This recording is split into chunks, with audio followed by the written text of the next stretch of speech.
Hello everyone, my name is Keith CCG. I am a new One Piece CCG YouTuber.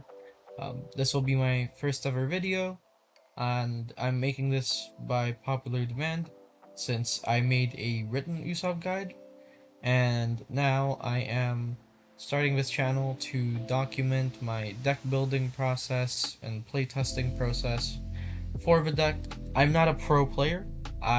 My best accolade is probably my top 3 in my local store championship. I've never gone to regional before just due to time constraints, so I play a lot of locals, but that's really it. My advice is not the be all end all. I'm just sharing my testing results to everyone. Before I start, I'd like to shout out Kaizoku for the deck builder. Really nifty tool, and I'll be using it for this video, showcasing the cards and combos. I will also have some sim footage, so shout out to Batsu for making that. Very useful testing tool. I do also have a written guide in the description for anyone who wants to go through that instead of the video. I go into more detail about card options, but I won't have the gameplay aspect of it. That's what this video is for. So Usopp is a leader with two abilities technically. His first half is all your Dressrosa type characters with cost 2 or more get +1 cost. And second and more important ability is that on your opponent's turn, you can draw a card anytime your Dressrosa type character is removed and you have 5 or less cards in your hand. So this ability is really good because that means that you don't lose tempo anytime your characters are removed. This removal can be in any way, shape, or form. KO by battling, KO by effect, bottom decking, put into life, trashed. Anything that removes your character from the field allows you to trigger this ability. You kind of want to counter to be around that number of cards in hand. So first card, Yacht's pretty simple. He's just a 2k, is searchable, and on play allows any of your Dressrosa type characters to attack active characters. Just really good at clearing board. Synergizes really well with the stage, which I'll talk about a lot later, but Yachts is mainly a 2k that's searchable, but he also combos really well with all your other bodies. Next up is Leo. This is your main consistency piece. He is your searcher, so for 1 Dawn, you may rest your leader or your stage card. If your leader is Usopp, look at 5 cards from the top of your deck, reveal up to 2 Dressrosa characters other than Leo, and add them to your hand. Then place the rest at the bottom of your deck in any order and trash 1 card from your hand. Really good searcher, because this allows you to look at the top 5 and grab the 2 best cards out of those 5 cards, and then trash the worst card in your hand. So it allows you to cycle your 20 non-counter cards. On your very first turn, you're not swinging for a leader anyways, so the resting leader isn't really too bad. And once you have stage on board, your stage doesn't tap itself to do anything, so that's basically like a free cost, quote unquote. Next up is 2 cost Tony Chopper. My build is a more aggressive hand destruction build, so I have a lot of hand destruction cards. Chopper is one of the best ones in my opinion. Out of all the hand destruction cards that I have, I do like Chopper most. 2 cost, 0 power. Activate main, you may rest this character and one of your Dressrosa type leader or stage cards. If your opponent has 5 or more cards in their hand, your opponent trashes 1 card from your hand, then trash 2 cards from the top of your deck. So your opponent does pick which card they discard, so they can just pick their worst card, but you are still pressuring 1 card from your hand. And you trash cards from the top of your deck, so you're building up trash for your King Kong gun. And if they want to ever get rid of this Chopper, then you draw a card from your leader ability. So just a really good card all around. Next up is Deo. I'll talk about him and Bartolomeo at the same time. So these 2 are just chump blockers, so 2 and 3 cost blockers. They're really good because they allow you to use your leader ability very early on. So your leader ability also includes getting KO'd by battle, which means blockers that force you or force your opponent to attack them and KO them allows you to draw a card from leader ability. This is really good at staving off early pressure while also digging through your deck for more pieces. These cards are really good cards in your deck. The only reason I'm running 3 Deo instead of 4 is because I'm running Chopper as well, and Chopper kind of has the similar niche while doing a tiny bit more. so I'm running a free split of ADO and Chopper. Moving on, we have 2 Charlotte Pudding, 4 cost, 4k power. On play, your opponent returns all cards in their hand to their deck, and then shuffles and draws 5. Hand destruction decks are not complete without Pudding.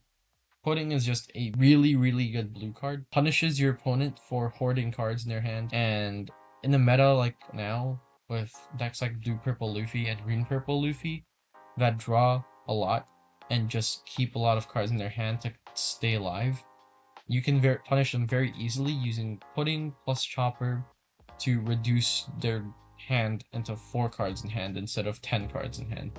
And now you have a very easy way to just pressure them over and over instead of trying to chip away in that 10 card hand. She isn't searchable, so running her at 2 is a bit inconsistent, and you also cannot draw when she gets removed, but she's still a good card. So next up is Riku Doldo III, 4 cost 5000 power blocker with an on-play and on-KO effect of up to one of your Dressrosa type characters gains plus 2000 power during this turn. So you might be wondering why I'm running this over, say, this 4 cost Frankie over here. And the reason why is because I want to be a bit more aggressive with this list. So this Riku combos really well with this Rebecca. So you can play Rebecca for 7, and then play a 7 cost Kairos and a 4 cost Riku. And the Riku is able to buff the Kairos into an 11,000 power body that then can swing into characters of a stage. So that's the main reason why I have Riku over Frankie, is because it allows for more explosive, aggressive plays. But even just playing Riku flat is not a bad play at all, because it allows you to play a 5,000 power body that is a blocker, while also giving 2 Dawn value of power boost.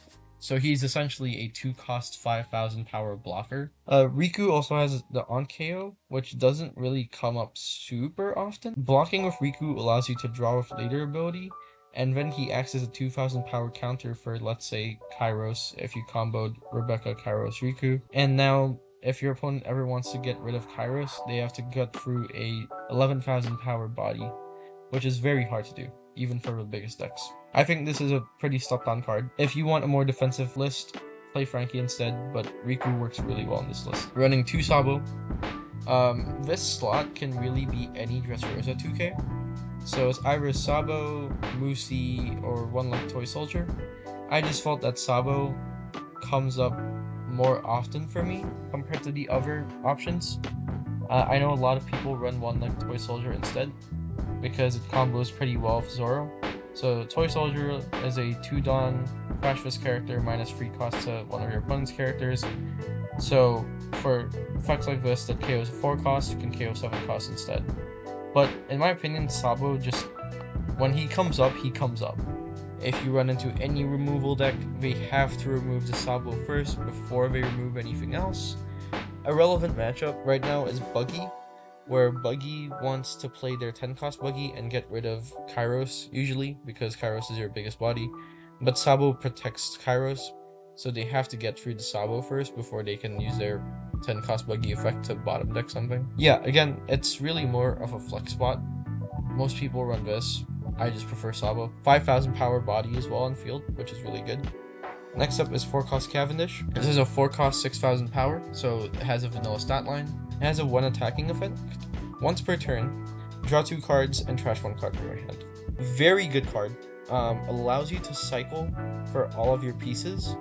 This doesn't search, so you can actually draw into your Pudding, you can draw into your Slave Arrow, you can draw into your Red Rock, you can draw into other Cavendishes, and you can also just trash any of your non-counter cards for counter cards, right? So you can trash your Kairos or Corda Coliseum if you don't need them anymore. The longer the sticks in your board, the more value you get out of him. The first time he swings, he replaces himself. Just a really good threat on board. 6,000 power is a very relevant stat line right now. Running 2 of the 4 cost Zoro.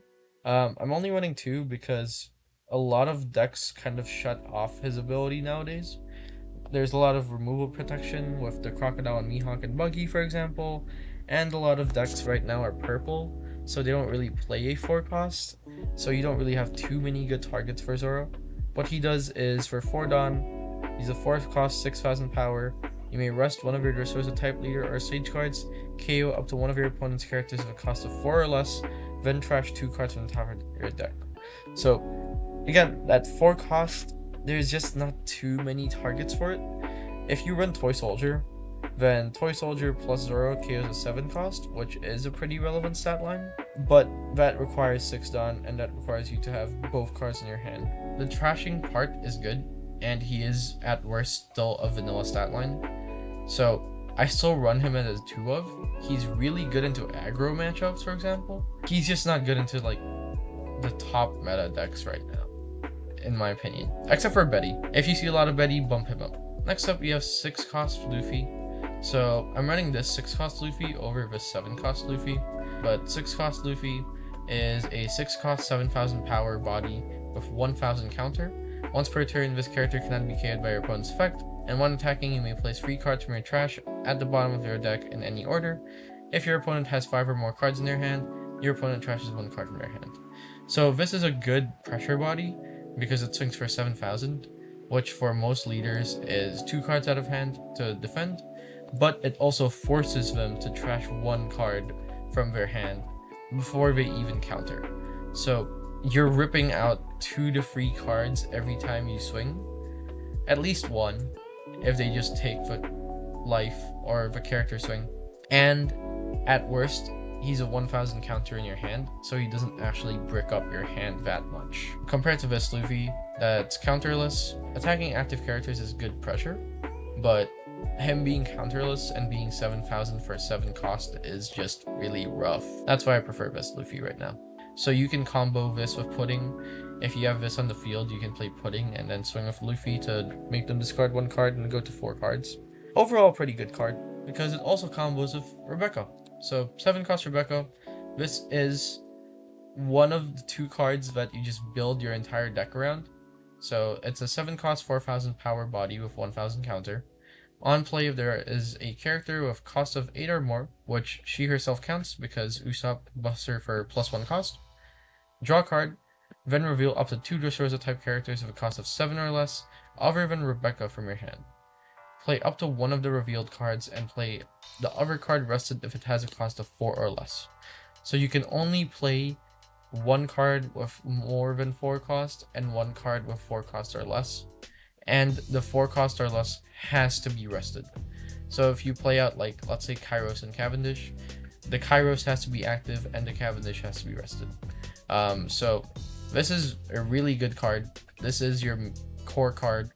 Allows you to draw a card and play 2 bodies that are really good stat line too. Like 7 cost, so like there's this card and this card. Those are your 2 main targets. So basically for 7 and 9 respectively, which are pretty big pressure numbers. And the 4 cost, there's 2 with Zoro and Riku that have really good on-play effects. Cavendish is just a good value body.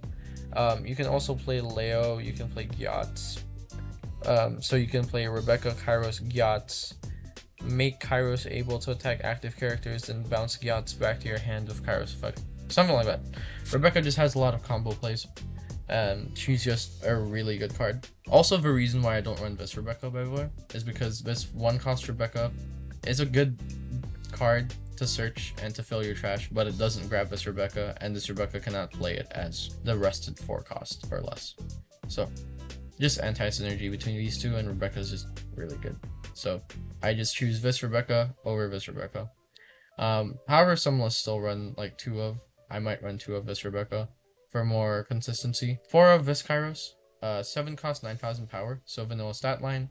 On play, return up to 1 character with a cost of 5 or less to the owner's hand.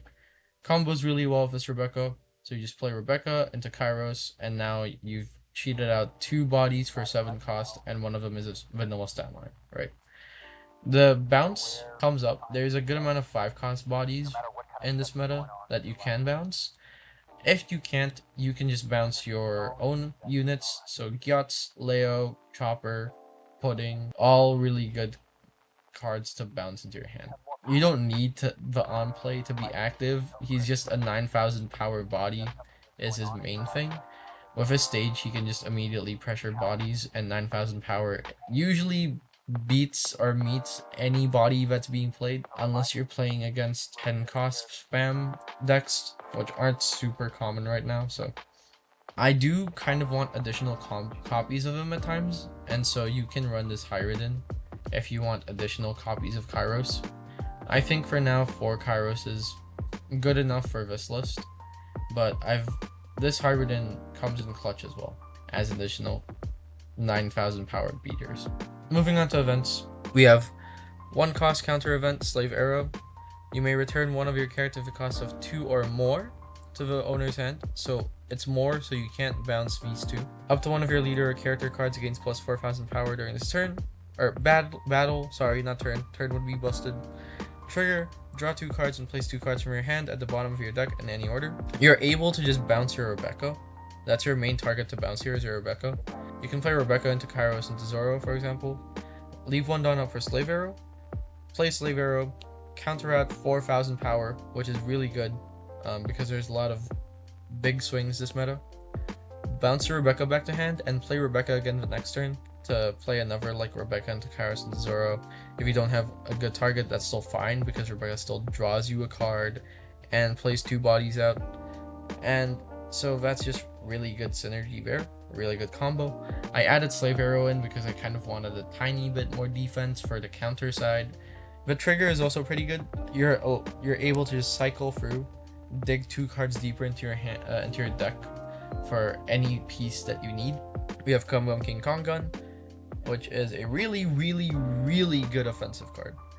Free Dawn, up to one of your Dressrosa type characters gains plus 6,000 power during this turn. Then if you have 15 or more cards in your trash, this card gains double attack. And trigger, draw 3 cards and trash 2 cards from your hand. So for Free Dawn, you're gaining 6,000 power. So that's double your Dawn value. And if you have 15 cards or more in your trash, which you've been building up with Chopper, with Zoro, with Cavendish, with Leo, then you can get double attack. The main focus here is that for Free Dawn, you get 6,000 power. That boosts Rebecca to 10,000 power. That boosts Leo to 8,000 power. And so you can do some pretty nasty finishing lethal swings out of nowhere. Do note, this only targets characters, so your Usopp leader cannot be buffed by this card, sadly. And the trigger is really good for digging 3 cards deeper and just cycling out 2 bricks from your hand. Running 2 red rocks, this is kind of a necessary evil. I'm not the biggest fan of this card, but you kind of have to run it to combat this purple Katakuri.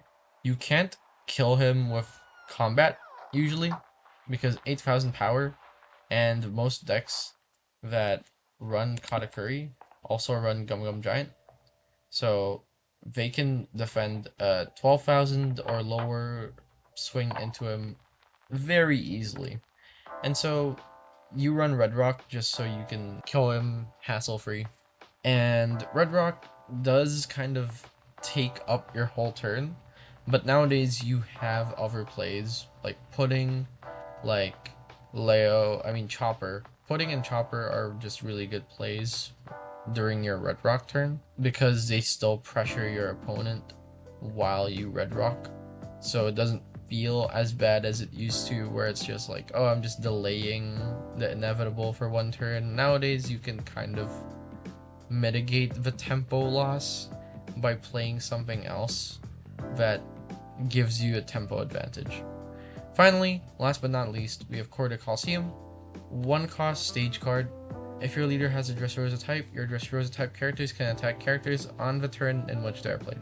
This is the best card in the deck, straight up. This is, alongside Rebecca, the card that your deck revolves around. So it allows, for example, effects like Cavendish to immediately activate.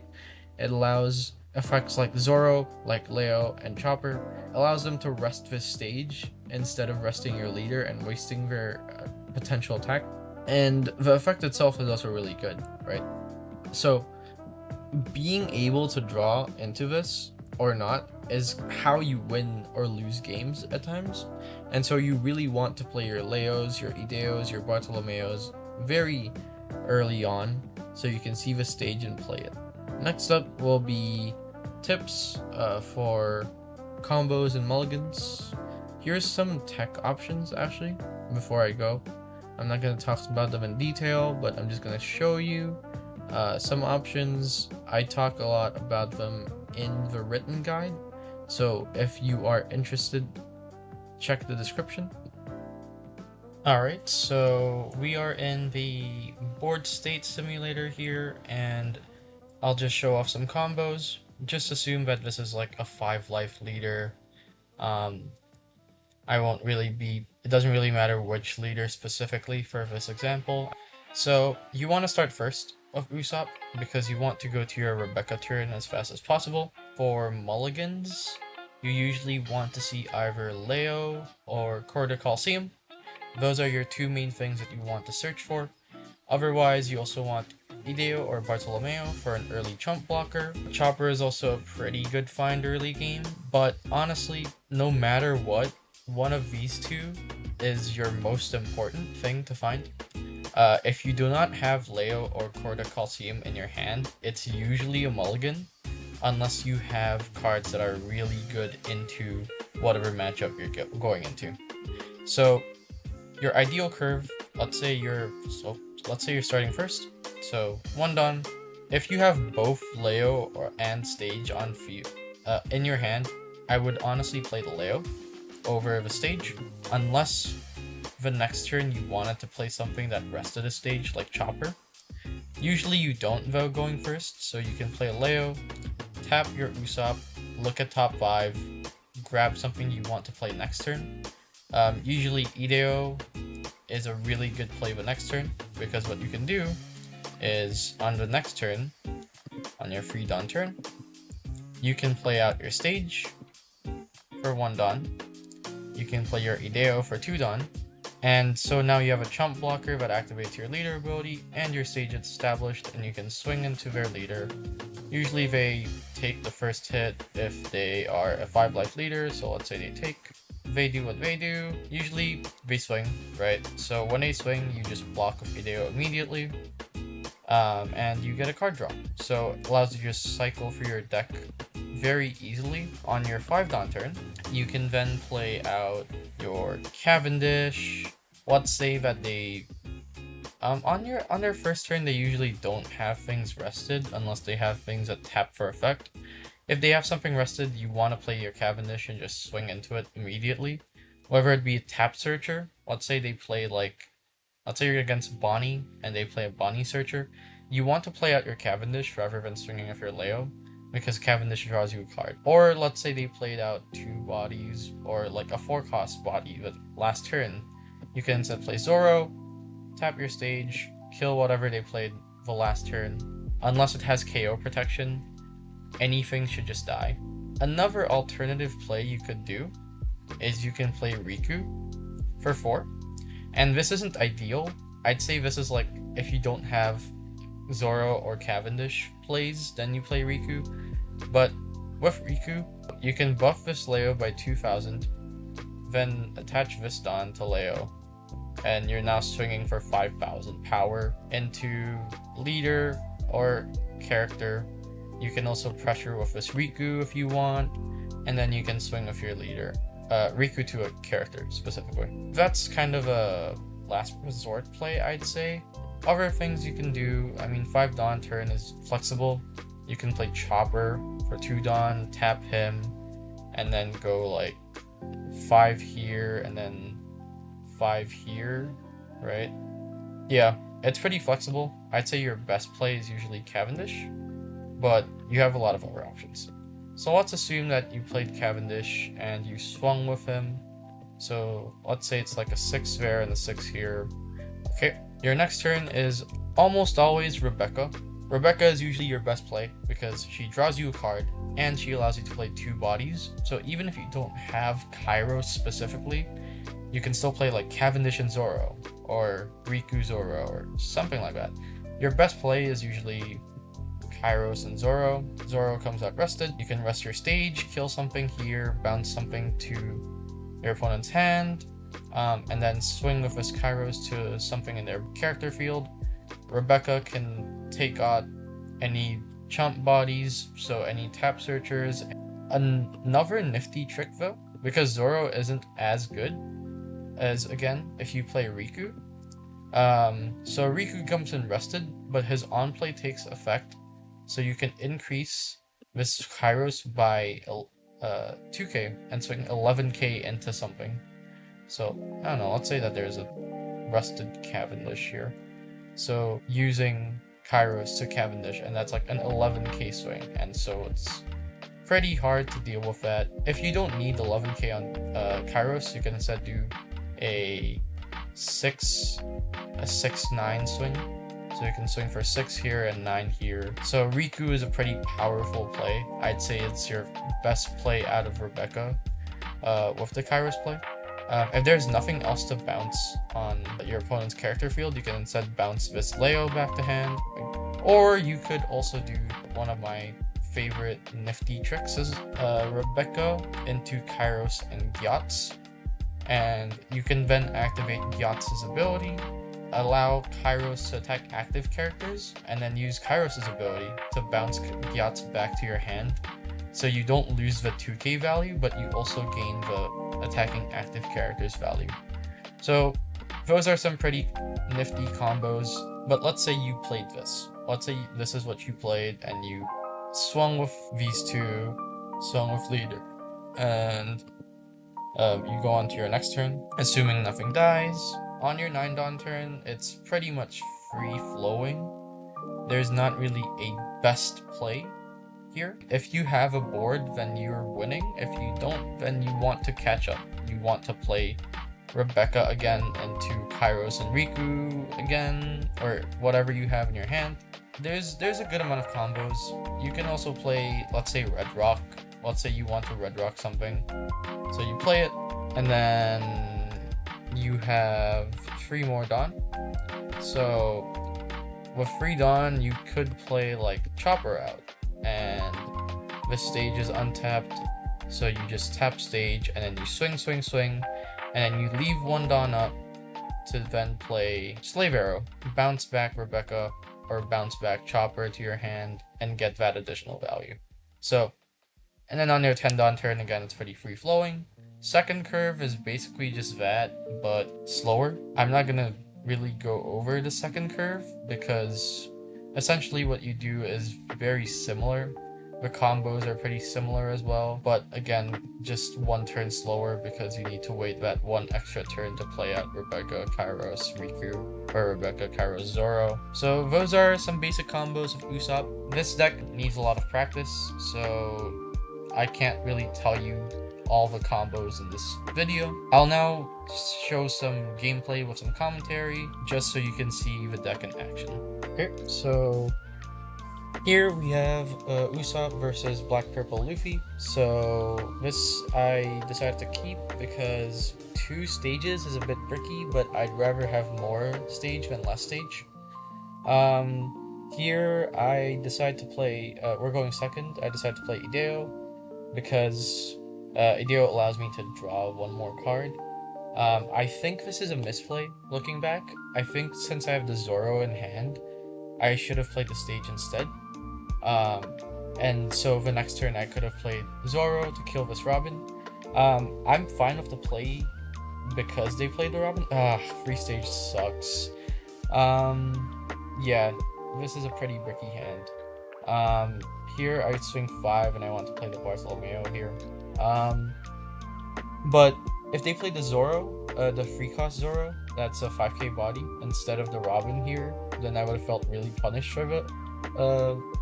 Ideo instead of stage play, but I think this is fine. Yeah, the hand's just really bricky, so if I can get a Cavendish soon, then I can stabilize. If not, then I could just get aggroed down pretty hard here. So facing 6, I just block here to draw a card. Here I'm deciding if I want to go Zoro, I think. Let's just see. So I think, yeah, swing 5 first, see what they do. If they, yep, they decide to counter. So I think I'm gonna play Zoro here to kill the Robin and play Chopper. And the reason why I play Chopper is so that in the next turns, I can kind of threaten them, kind of force them to stay below 5 cards in hand if they don't want to get punished, and kind of force them to counter out really weirdly, was the mindset. But in hindsight, I think Chopper I shouldn't have played out, because I think I'm gonna play out the 6 cost Luffy anyways, and 6 cost Luffy does the same thing. So Chopper in hand would have been better. So okay, here I get a Barto. I think I'm gonna play Cavendish here, because I really want to filter out these stages from my hand, and it allows me to just swing 7 for pretty low investment into the Beer Luffy here. So okay, we just take it. Good. Then I can swing 7 of Zoro and 7 of Usopp. I think I'm deciding if it's better for me to play Barto or to pressure. And looking at it now, I think it would have been better to pressure, but I guess when I was playing here, I was a bit scared. So I think I want to block her up because of the Cavendish, but since they were pretty vulnerable without that many cards in hand, I think I should have swung. So yeah, watching this footage is also kind of review for me, I guess. But we'll see. We'll see what happens here. This one's a block. And they only have one more attack here. I think I should have taken the 7, and then I should have blocked out the 9 here. Here I just play Rebecca into Luffy into Cavendish. I just go 7 to the Zoro immediately here. I kind of just want it gone, and if you swing for a life first, then you're giving them cards in hand to defend the Zoro. So yeah, I'm trying to force, if they counter this out, then they don't have any cards in hand. Unless they play Gum Gum Giant, which they might here. I think that's what they end up doing here. Oh no, never mind. Yeah, but to defend it, they'd have to either go down to 1 card in hand, or they have Gum Gum Giant. If they have Gum Gum Giant, there's not really anything I can do. Here, yeah, I'm kind of forcing them to counter here, because if they had taken that life, then I would have activated the Chopper, and trashed the card from their hand anyways. The scariest card that I could see right now is probably, I'd say 8 cost Katakuri is a really scary card, but I don't think too many black purple lists run it right now. They decide to just swing 7 with the Beer Luffy and use the effect without doing any activations just yet. I decided to counter here because if they, let's say they swing for board, then I draw a card. Yeah, so they play the 9 cost Luffy. They decide to just go for life here, I think. Just hardcore go for life. I decided to not trigger the Slave Arrow because I thought that the defensive power is better. I think the best play here is just swing 7 of Cavendish first, see what I draw, and cycle out stage. Okay, this is not a bad hand. If they take this, I think I can activate Chopper, then play over the Chopper with the Kairos, and I don't have any bounce targets, but I can swing 9 into the Beer Luffy. If I do that, however, I do lose the next turn most likely. So I think I play Riku instead, actually. So yeah, here I just activate the Chopper. Kind of a no-brainer there. But I think I do decide to play the Kairos, but I think I should have played the Riku. Because they have 2 bodies on field. right? And so let's see what happens here. I think going for game here is wise. So I think I should have attached more Dawn there, but they take anyways, so there's not too much of a difference there. Okay. Swing of the Luffy here. Swing 9 would be good. 9 of the Luffy, yep. Oh. I don't know why I decided to do that instead of just going for life. 9 at life, make them discard 3 cards. Would have been good. But I mean, if they counter out of this, I guess it's the same thing. Here I could just go for game. Yeah, I think this is a misplay on my part. I could have just gone for game here, I think, instead of going for that beer Luffy, because now if they have any rush at all, then I think I just lose here. Yeah, looking back, this is pretty embarrassing. But hey, I should show my bad games with my good games, right? But I think there's just misplays in this. I think if I lose this game, it's due to like a bunch of misplays rather than the power of the deck. As you can see, it's a pretty commanding presence. Here I use Slave Arrow, and Slave Arrow is just a really good counter event. I can bounce that Chopper and just get 6k counter here. Or no, that was a I can't count. 7k counter. Yeah, here you just counter, and then I think a 6-cost Luffy comes in here. And I am 1k short. Yep, and here I just lose. So I think I could have just gone for game that last turn. Could have just pressured face a lot more instead of going for that beer Luffy. Not entirely sure what happened there, but that's a showcase of how you should focus on pressuring board and pressuring life. But the list itself still works pretty well there. As you can see, placing your choppers and your 6-cost Luffys kind of makes your opponent counter out really weirdly, and that just allows you to pressure a lot more. So that's Black Purple Luffy. On to the next match. Okay, so this is the Belo Betty match here. So with Betty, you want to find your Zoros.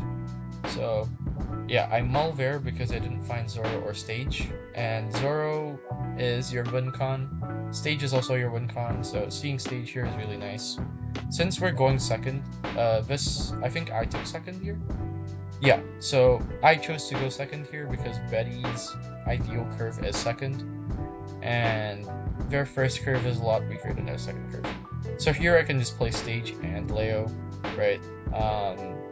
I think here I grab, yep, so 6-cost Luffy and 2k Bartolomeo. I'm dropping the Kairos there because Kairos is 1, a brick, and 2, you don't really play him in this match. Usually when you can play Kairos, you can play something else. Okay, they kill my Leo, so I get a card draw, which is very welcome. I counter out with the Bartolomeo there. I can play the Gyatz, and yeah, so this is a combo that comes up sometimes. You can play Gyatz, you can give him his own character, attack active characters, and then you can just clear chump bodies like this. I think this only really comes up in the Betty matchup, and it only really comes up if you have no better plays, really. But when it comes up, right? Like that Fuma sticking would have been one more 5k swing to my face, and I'm able to clear it with Gyatz. If they want to swing into Gyatz as well, then that's fine. I'll draw a card. So Gyatz would act as counter in that sense. But now they're using their leader ability a bit inefficiently. right? And so you kind of welcome that. Whenever Betty can't pressure you that well, you're winning. Um, so I think they're gonna go 6 into face here. Yeah. So I think I consider countering out because yeah. So I counter out here, and the reason why is because if the Inazuma swings to the Gyatz, I want them to be punished for that. I don't know if that's the ideal play. It might not be, but it allows me to cycle out for cards when they swing into the Gyatz, and that's what I was thinking about. So here I just played the Secret Luffy. I think I just swing 5 into Inazuma, see how they react. If they counter out of this, then I swing the Secret Luffy. If not, then I let it stay upright. Okay, so they just pass their turn. Yeah, and as you can see, I'm also like never swinging into their life. And the reason for this isn't because I'm scared of their trigger bodies. It's because I kind of want to starve them out of resources so they can't leader ability that much. Because yeah, like I'm just clearing their board every single turn. If you get stage in this matchup, you're pretty much set because you can just keep swinging into their characters and you don't need to swing into their life ever until they run out of cards in hand and they can't use leader ability anymore.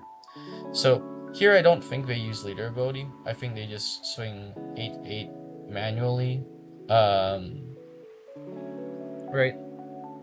Because I think they're kind of catching on, like, oh, they're using, like, they're trying to start me out, and I just take with cards here. There's not really much how do I say it? I don't have too much counter in my hand. That's the main reason, but here I swing 5, and that's because I want to attack with Kairos, right? I want to play Kairos. And so I'm kind of baiting out the trigger body here, so that when I play Kairos, I can... Okay, so there's no trigger body there. I'm just going to pause real quick. So there was no trigger body there, so what I did instead was I played the Kairos, so that they have 5 cards in their hand, and then I'm going to attack with the Luffy, and make them discard 1 card from their hand. Right, just kind of like slight optimizations here and there. So they just discard the Betty that I gave them. Let's see if they trigger a body here. They do. I get a bit punished here. I think I should have gone 7 into... Oh, no.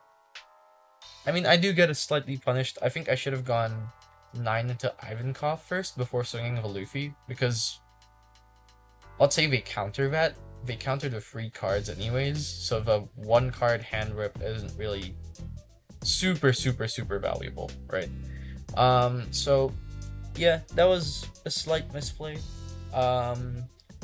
This Ivankov could have been off the field, which is pretty rough, but it is what it is, right? So I just swing 2k, 1k here. I swing 7 again, I take.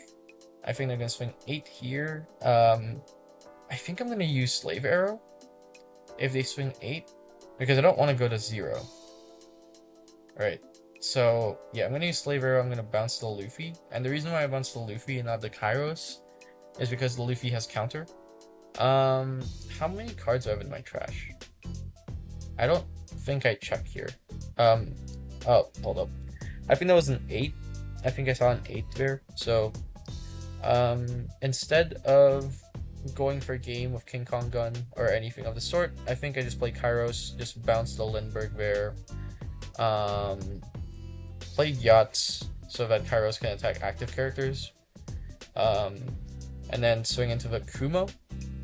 They can't counter this. Like, there's just no way they can counter this.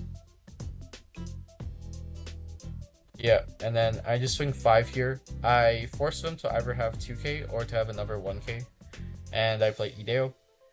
Alternatively, I could have just gone 7 into the Inazuma, but I felt pretty safe, knowing that they don't want to just dump their entire hand for this Inazuma. And so, even if their Inazuma stuck, they just don't have any counter or cards in hand. They minus 1000 the Ideo there, with the Karasu, and I'm not entirely sure why. It's already a chump blocker, so it doesn't really matter where they put it, because no matter what, I was gonna block like that anyways. And so I just draw a card here, and it's pretty much GG at this point. Because I can kind of just, yeah, and I draw Gyats too, so I have answers to anything that they can throw my way, right? So I swing 7 here, this is math. They only have 1 card in hand. I'm counting how many blocker Karasus they have in trash. They only have 2, so there is a possibility of a blocker Karasu. So they take no triggers, they take here, no triggers again, and swing 9. And they counter that, and I just buff up my Gyats here and just swing for game. Yeah, so that was the Betty matchup. I'd say, like, I didn't draw Zoro this game, and that makes sense. I only ran him as a 2 of. Zoro would have made this matchup a lot easier, but as you can see, we already kind of answer the matchup anyways. If they high roll, then you could have some problems, but if you just play your Gyats correctly, you can just keep swinging their active characters. Don't worry about the 2Ks, because if you get rid of their character, that's basically like infinite counter from both swings anyways, right? So if you can just establish stage early, that's the main thing. Just establish stage early, and you can play out your characters. If you get Zoro, then he can just clear the entire board for you, but if not, then you can have alternative plays like Kairos, like 6 cost Luffy, 4 cost Cavendish, things like that. So, on to the next matchup. Okay, so this is the blue-yellow Nami. So we're going second here. I believe they picked to go first, so I kept that hand because there was a Leo. I'm searching here and I don't see a stage, which is pretty rough. I'm deciding if I want to pick up the Zoro, I think is the main thing. I probably won't play the Zoro next turn, because I don't have stage. Chopper here, the Chopper discard is pretty rough, because Chopper is actually pretty good in this matchup, because they draw so much, but they swing 6. I counter out because Nami, if you're not familiar with her, she draws a card every single time a card leaves the life area, whether it be your life or her life. So if you just give Nami a free swing, they just keep drawing cards. And they play the Hiyori there to have a card leave life so that they can draw. But you're basically just like forcing them to use it. So here I just double blocker up of the Ideos. Again, I don't want them to get value from their leader abilities card draw engine that fast. Okay, they play a Kiku here. So I haven't drawn stage, which is pretty rough. But I do have Zoro, and I can just kill Kiku here because I have 4 life still. And then I'll just immediately pass because there's not really anything I can do. I rested my leader, so I don't have any attacks. I think our late game is better than Nami's late game. We do... Okay, they use Gravity Blade to bottom deck Ideo and Zoro. It's just fine because I still draw a card, right? Here we'll just play Rebecca. Pray that we get stage, but if we don't get stage, then it's fine. I play out the Barto Arrested because even if they swing into the Barto, it's fine. I still blocked a hit, quote unquote. So here they swing 6, I think, at life, and I think they're gonna play probably 8 cost Kid. So I still counter out because I have a 2k. I think I should have just... Well, no, if I took, then I would be down to 2 life, right? So I think the counter here is correct. Okay, they instead play Boa. They do get rid of my Leo, which gives me a card draw. So that's good for me. Here, I think I decided to play Rebecca. Um, okay, so I don't find any big bodies, but I can just play out the Cavendish. And basically, I just like drew a card from Cavendish, right? Um, or I played Rebecca and Cavendish, which allows me to kind of play Cavendish for free. I don't know if the logic tracks there, but Rebecca's card draw good, basically. Um, so I swung a 5 there to bait out the leader ability, and I swing 7 here, forcing a card out of their hand. Um, yeah, because we've been semi-starving them by just denying their leader abilities full effect. I just their hand size is pretty low. They do get a red rock trigger there, but the only valid target they have is Bartolomeo, because Cavendish has +1 cost. So Cavendish is a 5 cost instead of a 4 cost, right? They swung into the Rebecca there, which gives me card draw, which I do welcome. Um, Here I'm just forced to take. I don't have, and their stage, of course. Of course, it's at life when I'm defending life pretty hard. Still pretty good play here because I don't have any like 10 Dawn play. I think I'm just gonna replay the Cavendish, swing 8 into the Hancock. Or, oh yeah, they have 5 cards in hand, so I just played Chopper. Force a card out of their hand here. See what they drop, right? And kind of go for there. They drop a 2k, which is really good. I think I'm considering playing Red Rock here to just get rid of one of their bodies. Either a Jozu or a Hancock, right? But I don't know. I don't think I need Red Rock. Yeah, I'm just pressuring face. Okay, so I think I do.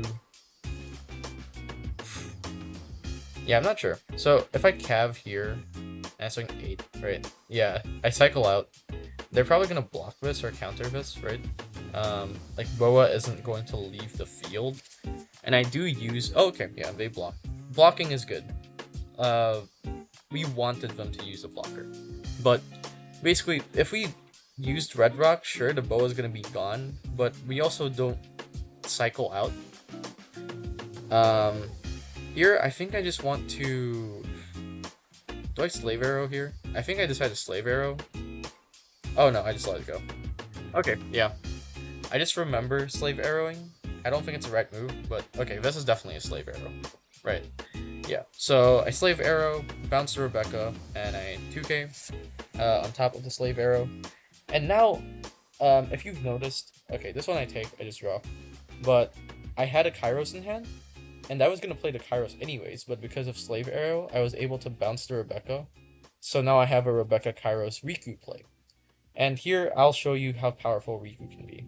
So, I decide to buff the Kairos here, and there's no bounce targets. So, this is an 11k swing into an 8k for 7 Dawn, right? For 7 Dawn, I drew a card, and now I'm swinging 11k into Verboa. Now they need 2 2ks to stop this, which they might have, but it's usually not worth it. Here we swing 9 into the Jozu. Requires 2 cards again, 2k, 1k.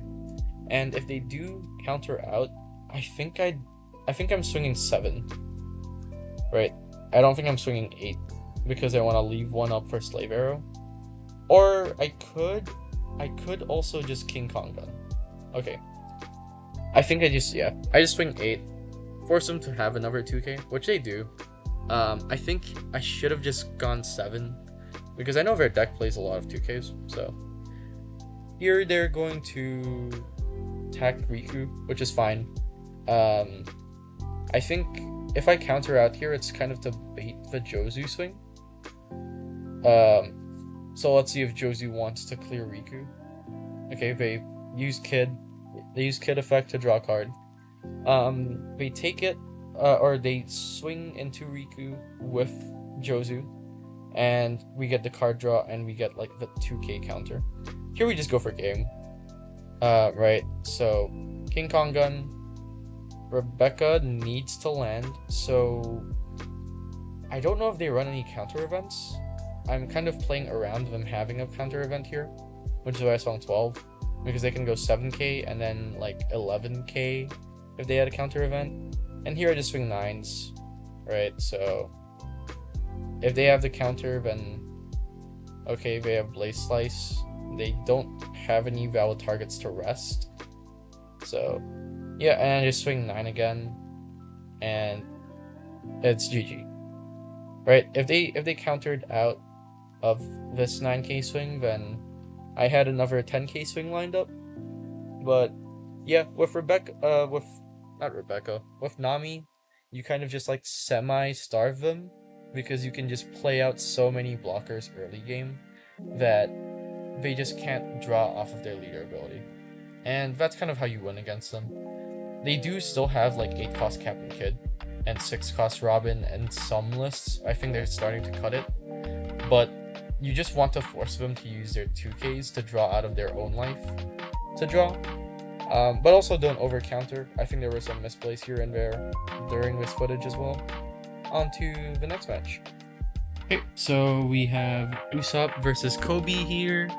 I thought I should showcase this because they're pretty similar leaders.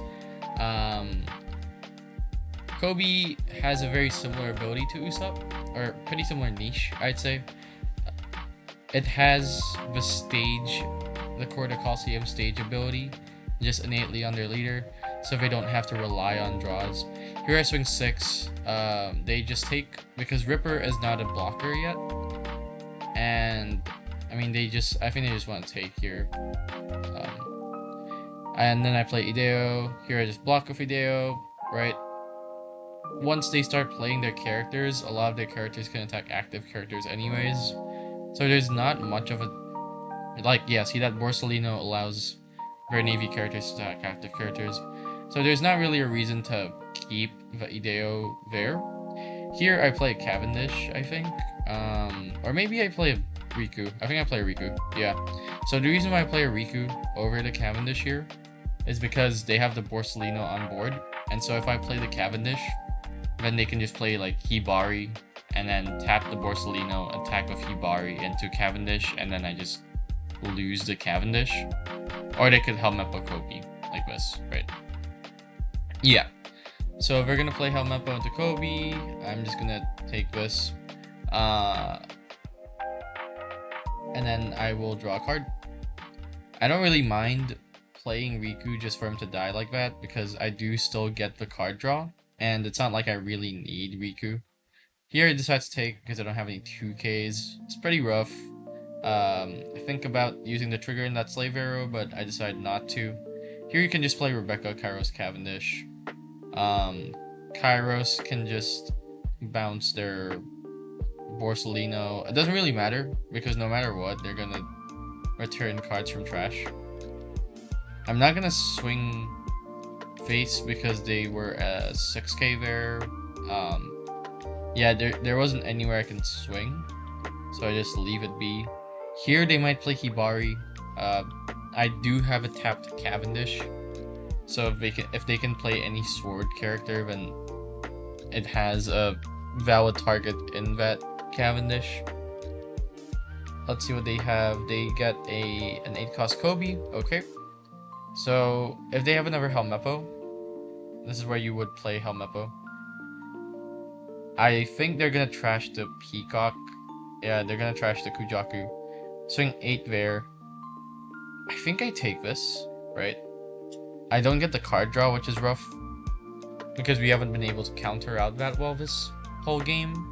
But they're gonna play Helmeppo into Koby, so I want to save my counter for that Koby into Kairos swing, instead of like going 1-1-1, and then their Helmeppo can swing 7 into a Cavendish anyways. So here they go 9 into Kairos, we just counter 1, we're using the chopper, yep. And then they swing 6 at lead. I think I take, yeah. And here, okay, I get another Rebecca into Kairos, so I'm in a really good position here. I think I play out Leo. I'm just gonna use Leo's ability, I'm pretty sure. Yeah, just thinking about some sequencing here. So I think I'm trying to decide whether I want to play Vallejo. I grabbed 2Ks, I just cycle out King Konga and I don't need it. Yeah, I think the main thing was that I was deciding if Kairos should bounce the Leo back to hand or if I should attempt to bounce their uh, blockers and all that, because they do have free cards in trash. Okay, they decide to bounce it. They think, yeah, that's fine. I'd rather have that bounce than other things get removed, which is totally fair. But this allows us to just pressure the Helmeppo pretty well. Let's go 9 here. I think I still want to go for a board. Usually with Koby, you want to go for a board.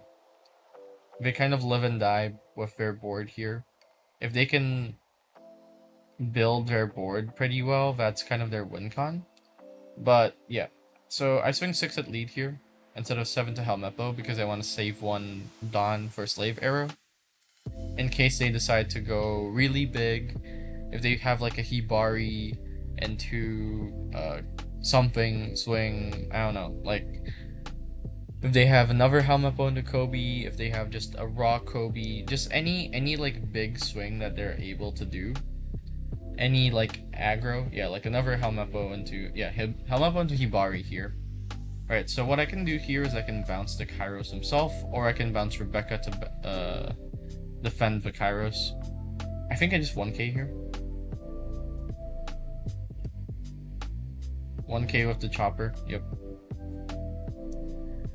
And then if they decide to swing a lot more to the Kairos here, I can just, I'll keep countering and see how much they invest, right? If I Slave Arrow the Kairos right away, then they're gonna, I can't really predict where the Dawn will be allocated, which is why I'm countering out like this with like 1Ks and 2Ks. And then if I really need to, I can bounce the Kairos and make whatever big attack I can't counter out of Fizzle. I think I just counter 2 here again. Counting how much Dawn they have 3 Dawn left. I think they're gonna go probably like 9-6. Or yeah, they have Kujaku there, so that's 9. I counter here for Rebecca, right? And yeah, sure, like this does cost my entire hand, but also I think at this point of the game I don't really care too much. I have a board of 9k swings, and I think that's better than just the hand value. I think here you want to play Kairos raw. I don't think you want to Rebecca Kairos, because you want to bounce your Leo to hand for that maximum value, but I think we just swing 9 first. We can just swing 9s to the Helmeppo. It forces 2 cards out of hand every single time, so we kind of just poke them. Okay, so they only have 1 card left in hand. I think I'm still pretty safe, right? I think I'm trying to decide if Kairos is the play or if I want to do something else. But I mean, there's not really anything else I can do anyways. So I might as well just play the Kairos. Play Kairos, bounce Leo. Swing 9 at Helmeppo. And then I can go 7 to Helmeppo with leader. Or maybe just go, 7 to Helmeppo. Leave 1 Dawn up for Slave Arrow. And I just pass. And here they have free attacks at life maximum. So they need every single attack to land. But I have 6k counter in hand. Technically 7k because I'm going to bounce to Rebecca. So it's pretty unlikely. And if they go for a game, that means I have a board of 9k swings. And we're not, okay. So we're going to play the Koby here. So they're saying that Koby can attack active. let's see how they do this.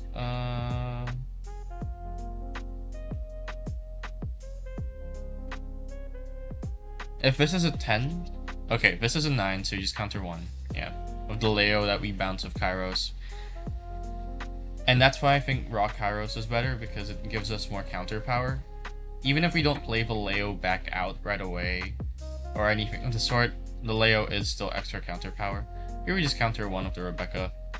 And now, they can't go for a game. Right, I can just take both of these. And this turn I just swing 5. Oh, 6, sorry. I forgot that they got buffed there.